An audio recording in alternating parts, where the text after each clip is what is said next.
Welcome back, everybody. We have time now for another one of your questions about work.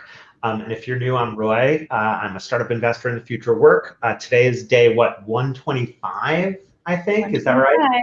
125. Yeah. We love having guests, especially when they're founders in whom we've invested.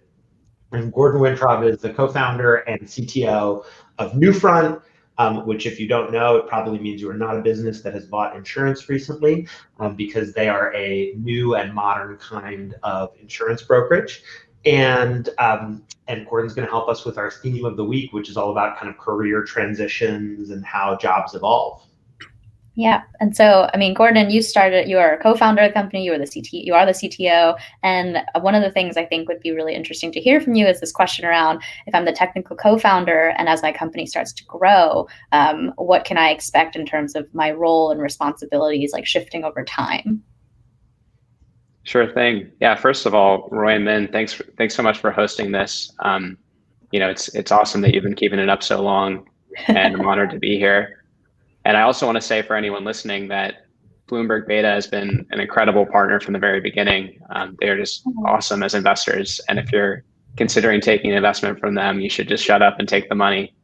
Unsolicited compliment. Yeah, we did not get, well, we have money. He gave us equity. So yeah, I think this is a good topic because I think that there is not a lot of there are not a lot of resources or not a lot of content out there to help, in particular, technical co-founders on the startup journey. I think there's kind of this vision of the technical co-founder who's hacking away in the garage, who just kind of does that until the company goes public and doesn't really talk to anyone. And I think the reality is that that's not how it works.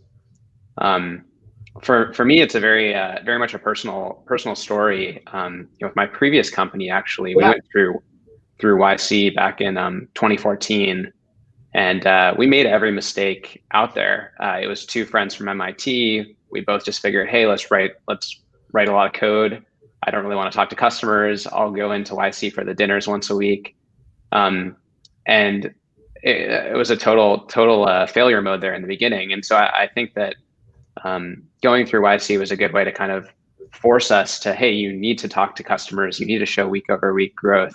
You need to really think about the business model. And we were very lucky that we ended up getting acquired by LinkedIn. And that was kind of a nice bow on that experience.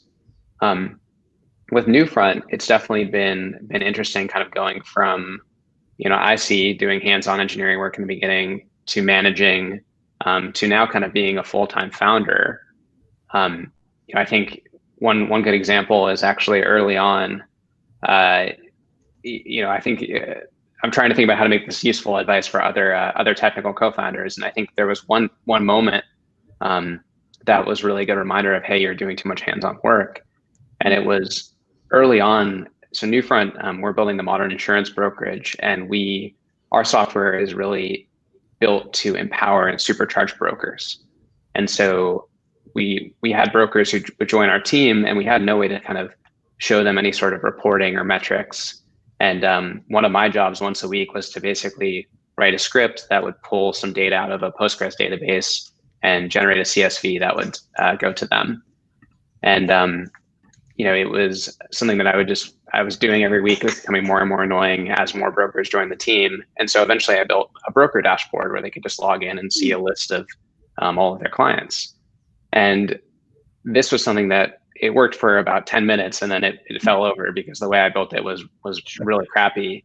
Kind of just like pulled in all the data and didn't last very long. And so I remember when I was in that mode of like, oh, well, I should be the person building this thing because I'm the technical co-founder. It was like, no, stop spending time on this. Go focus on finding more great engineers who can take things and run with it. And that was sort of the transition from hands-on IC to being a manager. I'm just curious because like what I'm hearing is you're saying no one path up the mountain. You might find yourself riding up a managerial curve. You might find yourself doing that for a while and then transitioning into being like more setting the technical vision and architecture, or playing many founders play this role of sort of, call it like cultural center of the company, And I've seen all different versions of it be successful, like literally every single one. And so how do you find yourself, like, when it was time to make those choices of like, oh, I might need to evolve in the following way, how did you figure it out? Like, did you turn to somebody asking the comments about a book, or were there people you asked? Like, how in practice did you make those decisions? Some of it was just sort of just gut feel based on kind of what I was feeling at the company. I definitely have other friends who are founders who are a little bit further ahead in the journey, who, it's those people you can text late at night, who would sort of give you a helpful nudge. Call them the one click ahead, sometimes two clicks ahead. It's like finding mentors or sounding boards who are the right distance in front of you, not like the CTO of some huge public tech corporation, but just a couple clicks ahead, Exactly. I think those people are so key. I mean, for me, big mentors and friends have been all of the founders at Segment. I lived with them for a while, and Calvin, the CTO there, it's been awesome to kind of learn from some of the mistakes that they've made. Right. And I think they're a great example of having a great technical co-founder who also had to make that transition out of being hands-on to passing it over to, they have a great engineering leader named Tito who essentially handles that whole org.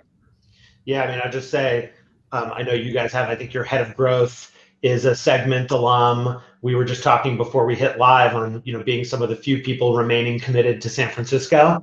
It sometimes feels, and those little networks of like living with somebody who did a thing, like that has felt like some of the magic of having those relationships of people who can share knowledge and wisdom. So thank you for that. 100%. Yeah. Well, thank you so much, Gordon, for joining us today on This Is Not Advice. And so we'll be back, and hopefully we'll have you back on another time to answer more questions.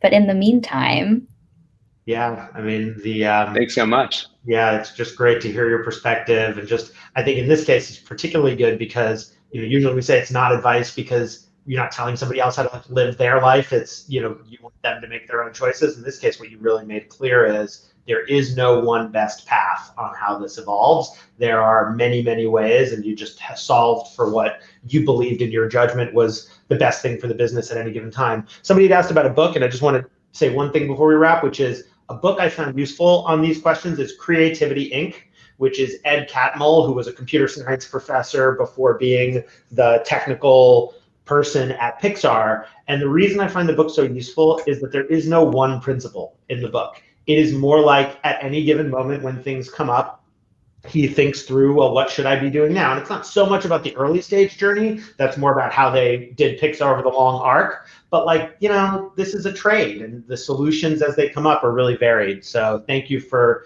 giving us that reality, Gordon. Can I also plug one book that's actually been helpful from more of the technical side? It's a book named, I think it's called The Manager Path, and it's by someone named Camille. She was the engineering leader at Rent the Runway. Awesome. And that is a phenomenal book. It really takes you from being, a hands-on IC to being a tech lead to being a manager, director, all the way through up the whole chain. Love it. Yeah, let's link to that. We'll link to that when we post on social for this. All right, everybody, we will be back on Monday. And next week, we're going to talk about one of my favorite topics, which is how you get things done, aka productivity, something that I've obsessed over for a very long time. And now arguably is central to my occupation as investing in the future work. So leave us any questions you want us to tackle in the comments, on Twitter, wherever. We are findable on the internet. And, thank you, Gordon and Min, and to be continued. Thanks, Roy. Thanks, man. Bye. Thank